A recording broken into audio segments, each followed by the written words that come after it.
Hi, Jen. Hi, Jessie. You guys, Jen doesn't know this, but this is our first video podcast, and I'm going to use the footage. You better not. I won't, because you know why? Because I hate the way my tooth looks like right now, too. The way my tooth looks right now. So, yeah, it's like I'm not going to do that to you. Basically, you got lucky because no, I'm kidding. Because I look crazy too. How are you? I'm great. I'm a little flustered because my Mac needs to be updated, and now I'm like, I need it updated. Yeah, I sprung on Jen like this new program that apparently the audio quality is supposed to be better. I guess we'll see, and you'll be the ones to decide listening to this. But apparently it's supposed to be better than Zoom. It's called Riverside.fm. So we're trying this out for the first time. I'm excited about today's podcast. How's your week been? Oh, I forgot to get a little intro going. My week is pretty good. Actually, I'm feeling great because I love this time of year. I love when there's less than 20 weeks in the year and you can get really Oh, I organized. thought you meant like fall. I'm like, I love red wine season too. And you're like, I love the efficiencies. No, I think it's great because I'm like planning out our end of the year. I live for having the last 2 weeks of the year off. Yeah. No, it is nice. It's nice to have like a finish line. It always feels like January is going to be like, a fresh start, not to be cliche, but yeah, so I agree. It's nice. It's like you see the finish line and you're just like, all right, what's got to be done before we get there? And I love fall Right. too, but you know, Oh, I love fall. Actually, today yeah. was a really great morning. I didn't even tell you. Emmy and I went to the beach for breakfast. I saw it on your stories, obviously. You don't have to tell me. Oh, Your that's so content's been millennial like of me. your content's been shadowed for me recently. I've had to go seek it out. Really? This is why Instagram is so annoying because it's like, of all people, I've liked every single one of your posts for the last at least like 2.5, 3 years. And it's like, on what planet do you think I don't want to see Jen's posts? Like, it's so annoying. It is annoying. Anyway, yeah, that's so Anyways, nice. how are you doing? I'm okay. I don't even know. I don't know if I told you this and I didn't post about it, but I was supposed to have like a 10-minute dentist appointment yesterday. They like redid my tooth thing and it ended up being like a 2+ hour dentist appointment because I couldn't get the fit right. And then I was like late for daycare pickup. And, that's just the most stressful thing ever. And, I'm just kind of really sick of this front tooth thing. And I'm not going to have like a regular one until December or January. I have to get like another temporary before I have to get a new temporary tooth. That is like less annoying than the retainer thing, but still annoying. And then I finally get a new one in like January or February.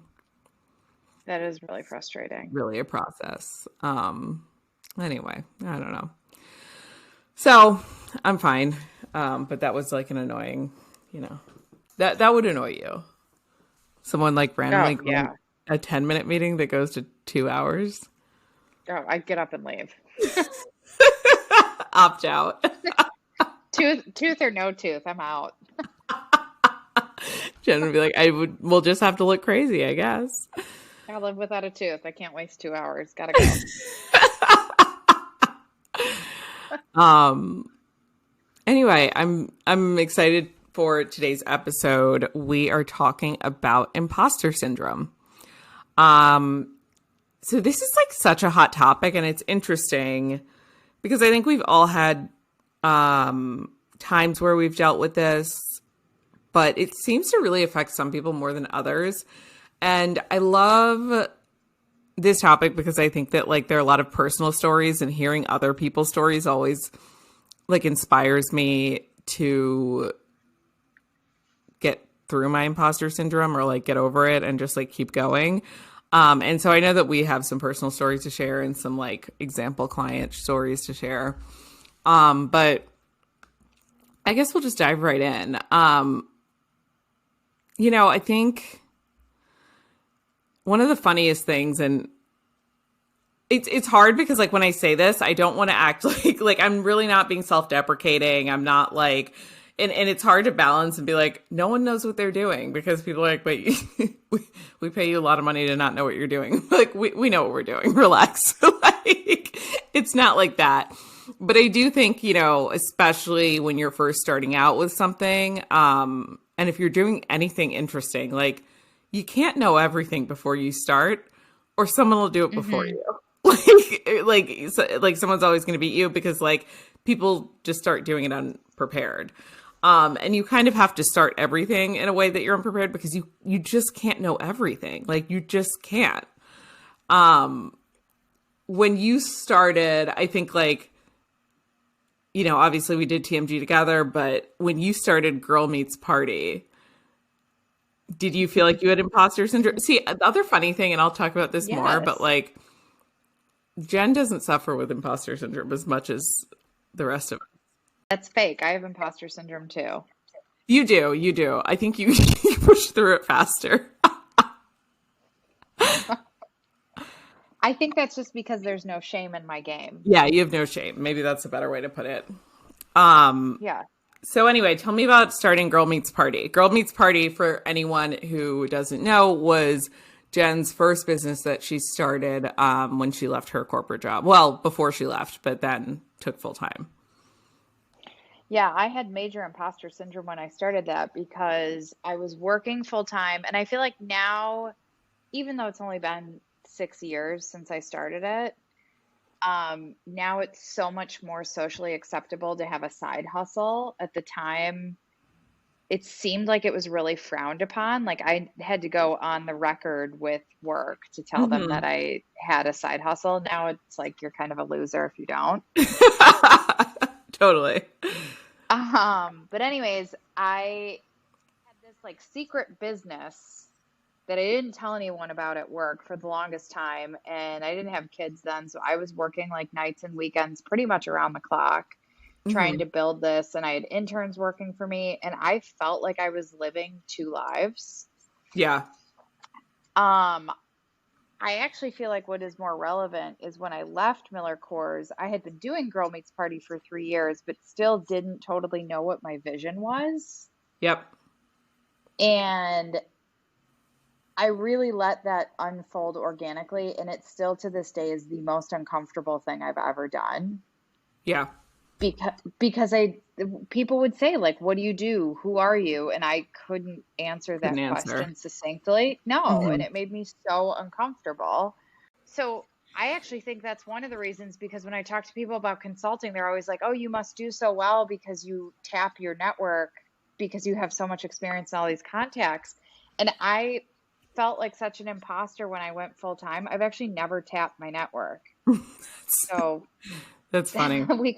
We could probably be a lot more successful.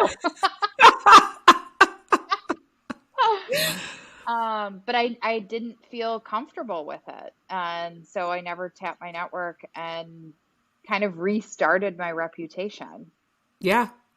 That's so interesting. And that was the path that I chose. And now I feel, it's been almost 3 years, and now I feel a lot more comfortable in terms of, it's been almost 3 years for the Marketing Greenhouse, 6 years for my blog. And I feel like finally within, I would say the last year and a half, I feel really confident and comfortable with who I am.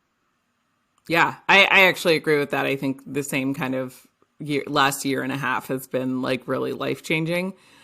I think we just like left all of our fucks in the pandemic and ran. I don't know. We were just like, whatever. We got to make some money. Yeah. We have no time for this.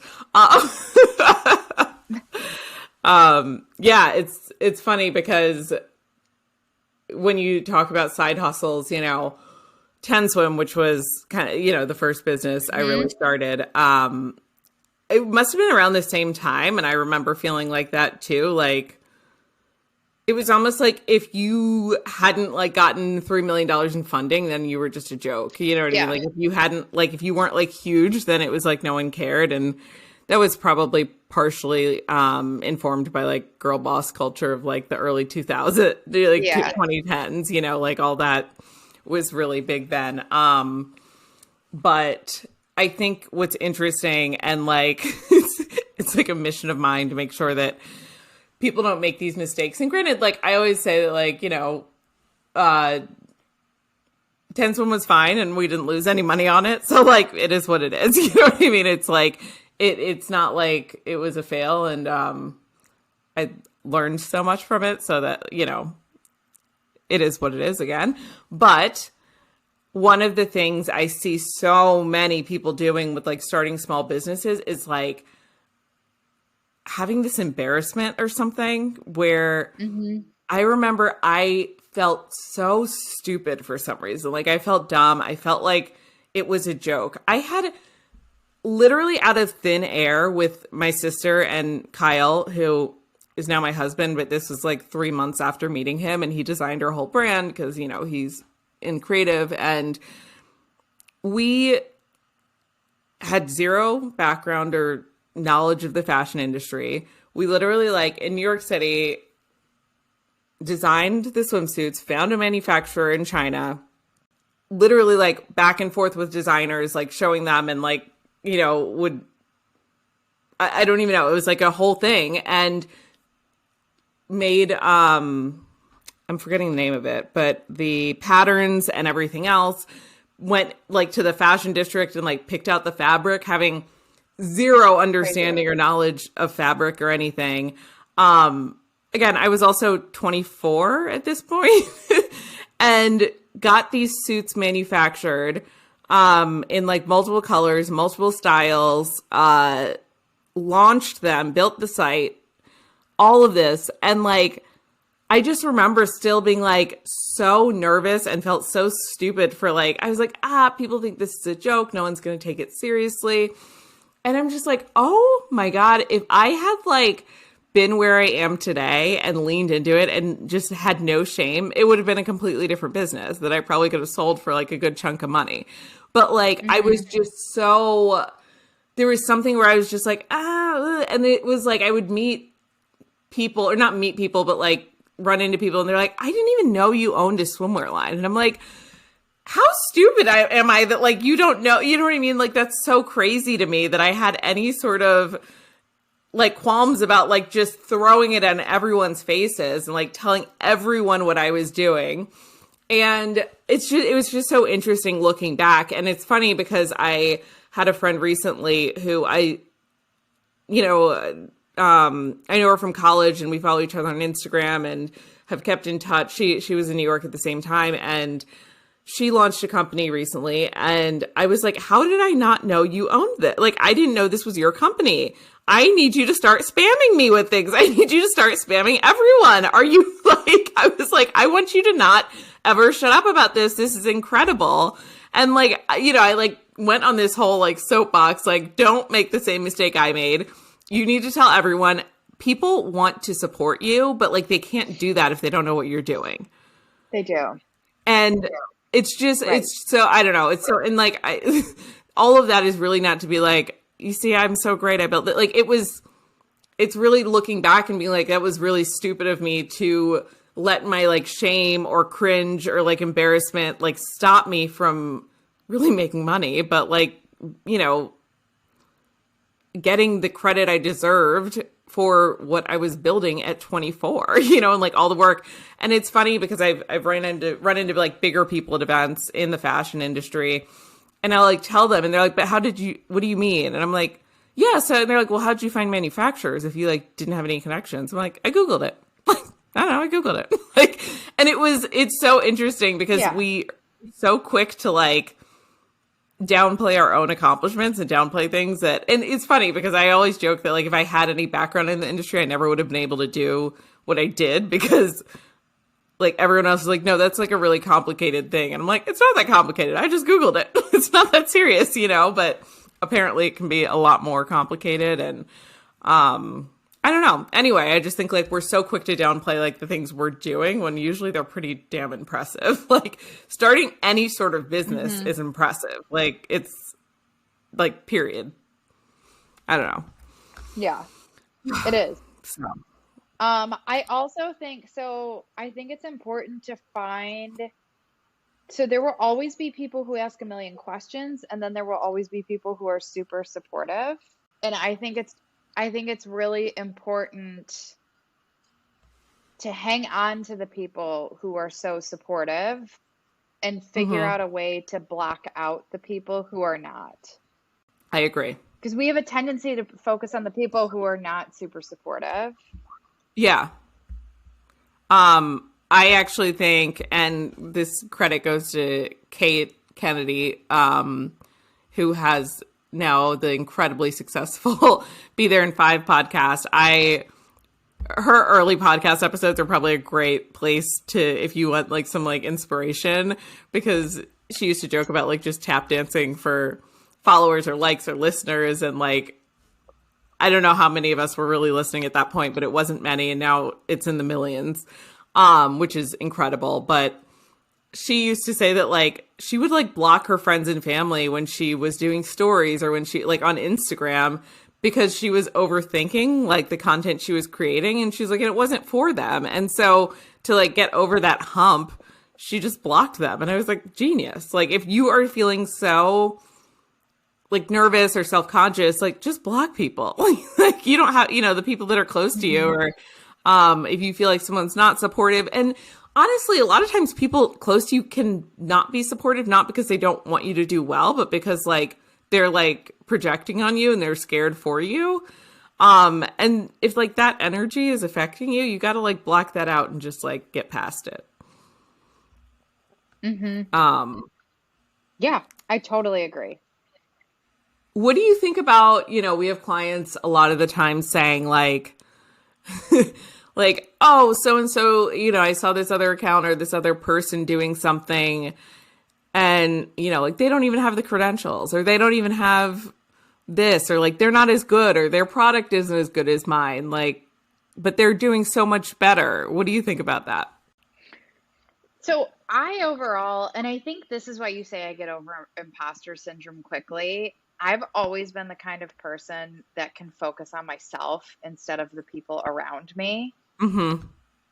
And clients, I shouldn't say clients, but certain people, sometimes their clients, tend to drive me crazy when they're just focused on their competition. Absolutely. Because the fact is, for the most part, nobody's idea is unique. Like someone has had that idea before. It's just a function of how you bring it to life. And some people have like the traditional credibility. Some people have the sweat equity. Some people have a combination of it. And it doesn't really matter what that formula is. So, I mean, I know you really don't care about the credentials. I like some of them, but I don't think they're necessary. And I don't think that should hold people back. I should say that's in some industries. I do think that like there are credentials that are very important. If you're giving health advice, if you're like, I'm not just like, yeah, these quack doctors are great. I think credentials can be very important, but I also think that like in industries where like lives aren't on the line, or when it's not like directly affecting someone's health or something, like tends to be less important to me. Yeah. So I don't know. I agree. I think that like focusing on other people will like the reason they're successful right now is because they're focusing on themselves and not you. You know what I mean? Like focus on what you're doing. And again, like if you've been here for a while, you know that Jen and I love to tell people they're not special. And the reason we say that is because very rarely do people have groundbreaking ideas. Like very rarely. Like I think we kind of joke that every time we've signed an NDA, it's for the most like basic, simple idea that you've ever heard. Like it's just like, yeah, someone's done that. I know. Like you don't need to. Also, I have zero interest in creating anyone else's business. It is funny because like one, Jen and I would never steal a business idea, but two, like anytime people do that, we're always like, you guys, we don't have time to create it. Like we have young kids, we have our own business that we're trying to constantly grow. Like we have no time for that. No. Anyway, so yeah, I just think like focus on yourself. And focus on what makes you unique and what makes your brand unique, and like grow that and use your own ideas and your own like point of view to make things interesting. Okay. The next thing is my favorite because I feel like this is like a big thing right now is I want to talk about being cringe. And this is also where Jen, I think like when I say like she has just no shame in it, I love it. And I told her recently, like this has actually being around her for the last couple of years has helped me so much because Jen does always focus on herself and she's very rarely like, you know, she's like, okay, what needs to be done? Cool. Then like, that's it. Maybe sometimes to a fault because I'm like, Jen, did you hear about? She's like, no, I didn't hear about anything. No. I'm not like, but no, seriously, I think that it has helped me so much. Like, stop caring about anyone else because you're just like, I'll do it. Yeah, sure. Whatever. Like, what do we need on stories? What do we need to do? You know? And I think it's just like, okay, yeah, I guess, yeah, it's like, it's our business. We're trying to grow it. I don't really care what anyone else thinks. Kick rocks if you don't like it. You don't have to like it. It might not be for you. Like, Yeah. you know, and that's okay. And also like understanding like we are helping a lot of people. We are doing a lot of things. And if it's not for you, that's okay. You know, I always love saying that, like, if no one's annoyed with you, then you're not interesting. Or you're probably not interesting. I don't want to put people in a bucket. But, like, you know, not everyone's going to like you. That's okay. Like, keep going. Who cares? But talk to me about being cringe on social media, Jen. So I feel like that's what the kids are saying these days, and I don't even know what it means to be cringe. That's so funny. It's like, you know, when you watch someone's story and you're like, you know, like you cringe. Like, you're like, what are you doing? Yeah, but yeah. Well, this is why I don't write copy for our clients because I speak like a used car salesman. Right. Jen, anytime we have to like do some sort of promotion or sale, what do you say? You gotta tell the people. Oh, see, I always come from a place where, I mean, especially when we're promoting our stuff, actually, even I plug our client stuff all the time. I'm like genuinely obsessed with it. And I plug anything that I genuinely like. I will say I've had to do, I shouldn't say had, but I've done some collaborations in the past where I'm like, oh, this is, you know, Yeah. not 100% on brand for me. And that has felt cringy. Yeah. So what do you want to know about that? Sorry. Oh, I was first saying, I was like, you got to give people your used car salesman pitch. Oh, I'm always like, act now. Come on. Final sale. Yes. Hurry up. Get the deal. No, okay. So see, this is what I mean when Jen like doesn't completely understand because like, she's just like, I don't really get it. I think cringe is like self-promotion can be really cringe. Like people feeling like they're bragging about themselves can feel uncomfortable. People feeling, again, like this goes back to what we're talking about, like the imposter syndrome. People are like, oh, I'm starting a company, but they're like, who wants to buy from me? You know, like who wants to, and I think, so maybe the problem is I don't believe in cringe. Maybe that's the problem. Yeah, that's what I was kind of saying is like, you were really good at not letting anyone else's opinion dictate like your next move. And I think that that's really what a lot of this is about is like, who cares what they think? And I know it's not always that easy. But I do think that like, I always think like a lot of times with clients when they are starting to feel like people will say like, oh, like, but like, I can't do the face to camera stories, you know, things like that. I think one of the best ways to get rid of that bit beyond blocking people is to like stop looking at your metrics, put content out there and like just ignore metrics for a while. Well, okay. So actually here is how I get over cringe. Number one, you're not special. Like 7% of your audience sees your content. Yep. No one cares. I love when people disappear off of Instagram for like 2 weeks and then they come back and they're like, "Hey guys, I'm back." It's like no one noticed you were gone. No one knew you were gone. The world continued to spin. No one even noticed, and you can just resume normal life. Oh my God. You're not special. So I think the first thing is, for real, the first thing is understand that you're not special. The second thing is I always think about what my goal is. Like I'm a very goals oriented person. So if you're not, I'm probably not the best person to get advice from. But if you can think of what your North Star is, like for us, we really want to grow our membership program with the collective. Yep. I will do whatever it takes to grow that program. And if that means that I need to show up on stories 3 days a week and talk about it, then that's what I'm going to do because it's marching towards a bigger goal. I think that's kind of where this all comes together actually. In that, like,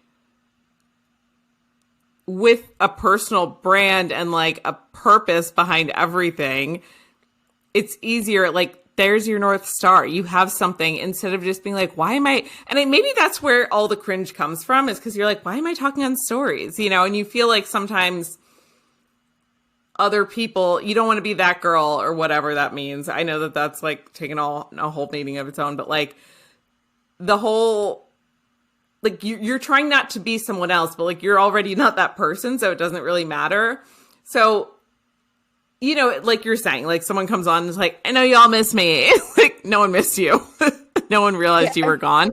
And it's like people don't want to be cringy like that, I think. And so then they're like, they start overthinking everything. But if you know, with your personal brand, you think about like your goal and like where you want to go with it, and you're doing things for a reason, and those reasons are aligned with like your North Star and where you're going, then I think it's much easier to get past that like imposter syndrome and that feeling like cringe and feeling like, like no one's going to get this, because it all starts to come together. Yeah. I also think, so I've learned over the years. So for example, our collective cart was open last month, and I think it was open for, I don't know, 7 days or something. Mm-hmm. And I felt like I talked about it 200 times on stories. Yep. Like I was like, people must be so sick of me. I had a couple friends be like, God, I keep meaning to sign up for the collective. I know I heard you talk about it like a couple times. Yeah. And in my head, I was like, I talked about it ad nauseum. Like, totally. How you weren't skipping past my stories, I don't know. But like, people don't really listen. Yes. I think that, okay, I just had a metaphor. I think that people think that your Instagram following or your social media following is like you standing on stage and speaking to an audience. It's actually like you are a street performer in the park. Yes. Most people that's a great metaphor. are walking right by you and not paying attention. You got to keep going and be there every single day to like get some traction. And finally you'll sing a good song and people will be like, oh, hey, that's like, oh, she's been singing for a while. Oh, yeah. That's that girl. Right. But like, it's not, you're not standing on a stage, you know, in your underwear. Like people are just so scared, and it's like, no one's even watching this, you guys. No one, like, your content's probably not going to go viral for a while. Actually, yeah, or ever. The other thing I wanted to talk about was like being okay with being bad at things when you start. I talked about this recently. I think like one of my favorite things to do when I'm feeling like, you know, imposter syndrome or anything else, is go back and look at like big bloggers and influencers' old posts from like 2012-ish and like 2010 to 2012. And it's so interesting and so fun because you see people's like end product, and especially with like influencers and stuff and bloggers and really anyone, I think it takes about 7 to 10 years to really start like hitting your stride and like get to I don't even know if a peak is the right word, but like, you know what I mean? Like get to a place where you're like, oh yeah, this is like consistently really good. And I have this formula and it's working and it's perfect. And I'm like, and I think like Chris Loves Julia is a good one. Like I showed Jen an after picture of theirs, like a basement remodel. Yes, a basement remodel. And Jen was like, where's the after? I'm like, this is the after. It was like a post from 2013. And I mean, it's like laughable. It's like what, it's a joke at this point, but like their house now is, I mean, stunning. Like every single project they touch is stunning. Like you want to live everywhere they want to live. They do such interesting, cool stuff that's like groundbreaking and feels like, and it just feels cool, you know what I mean? But super accessible. And like their brand is like really, really, really consistent. And they have this nice team. And like, you realize they've been doing it literally for, I think since 2010, like 13 years. Like, yeah, no shit, their stuff is good now. It better be, and I think that I try and remember that with us too, even like, everything we do gets better every year, and like it will, but like if you don't start, it's not going to get better. I promise. Like you can't start at the top. You've got to like, it's going to suck at first. Go back and listen to, granted, I'm not sure how the sound quality is today, so let's not pat ourselves on the back too much. But like our second podcast, we recorded in a closet. Remember we sat in my closet and recorded on my phone? Yeah. At some point, we were like, we need mics, and they're $35, so let's just buy them. And, it's like you've got to start so you can, like, get feedback and adjust and pivot, and that's, like, really for anything. But everything's going to suck when it starts, like, everything. No one is going to start as an expert. So, like, just, like, swallow that pill and, like, humble yourself and just go. Just do it. Yeah. Anyway, I'm like, is there anything? I mean, like, you can just scroll back on my Instagram feed and see some funny, embarrassing posts way back with some like really solid Hefe filters on them and borders. Oh, that was a good one. I was more of a double lo-fi. Oh, you know what? I was Hefe at first, but then I quickly changed. I was a Valencia girl. Like everything was Valencia. And then, my sisters have always kept me cool. So when they were in high school, they're like, no, we don't filter anymore. And I was like, oh. And then now we're back to filtering because you have Lightroom filters, right? Which you may buy in the TMG shop. Quick plug for our TMG filters that are fantastic. They are. I use them. Colin will link them in the show notes. I use them I use them for every single photo. They really are great. They're also part of the collective, which will be reopening in mid-November. Speaking of no shame, let's just go into our pitch. Maybe I am rubbing off on you. Yeah, I know. To you. I know. And while we're at it, the personal brand workbook, maybe the best piece of content we've made thus far, minus the program. That is true. Is still available, so you should still go download that. And truly, like, and Jen, actually, I think I'll let you jump in here before we wrap up. What do you think about like personal branding and having a personal brand and how that can help people like squish this imposter syndrome if they're feeling it? Well, I think everyone needs a personal brand in general. Like Yes. I don't care if you want to start your own business, if you're just starting your career, if you're mid-career. I think having a personal brand tells a narrative on your behalf, and it's a game changer. I think it unlocks new opportunities for you. It's so hard to quantify it because the opportunities are literally endless. Yep. So I think it's a must-have. I also think it's something to do for you. Like it's investing in yourself, and it makes you feel good and more confident about yourself and your journey and who you are, like all those pieces. Mm-hmm. And when you have it, it's easier to explain who you are, what you do. I mean, let's face it, in America, that's like how we meet people. It's like, Yeah. Hi, how are you? Where do you live? Where are you from? What do you do for a living? Yeah. That's kind of like the standard questioning line. And having a personal brand answers all those questions. Yeah, I think I love that. I think I also think it allows you to expand when people ask you, like, what do you do? And maybe you do something specific right now. But I think most people, whether they have already pivoted or are looking to pivot, like I know that at some point I was in sales, but I didn't want to be in sales anymore. So like when I met someone new, I was always like, I'm in sales, but you know what I mean? But like I wanted to be like, but I can do a lot of other things. Are you hiring? But I think that this would have given me a way to speak to that without just being like literally the role I was in at the moment, Like, and I think that people with good personal brands are able to speak to like what they do in a context that feels like a little bit more expansive and like there's more room for growth versus like I'm a sales assistant at X company, like that is just so narrow to me versus like something you want to grow into or something that explains you in a little bit more of a dynamic way. Yeah. All right, people. So here's the thing. We want you to be cringe. We want to see you being cringe. We want you to tag us when you're being cringe and we will be your cheerleaders. We will be excited for you. Yeah. If you listen to this podcast and you have a company and you're going to start promoting it more and everything else, send us your company. We love to give a small business shout out. Yeah. So anyway, be cringe.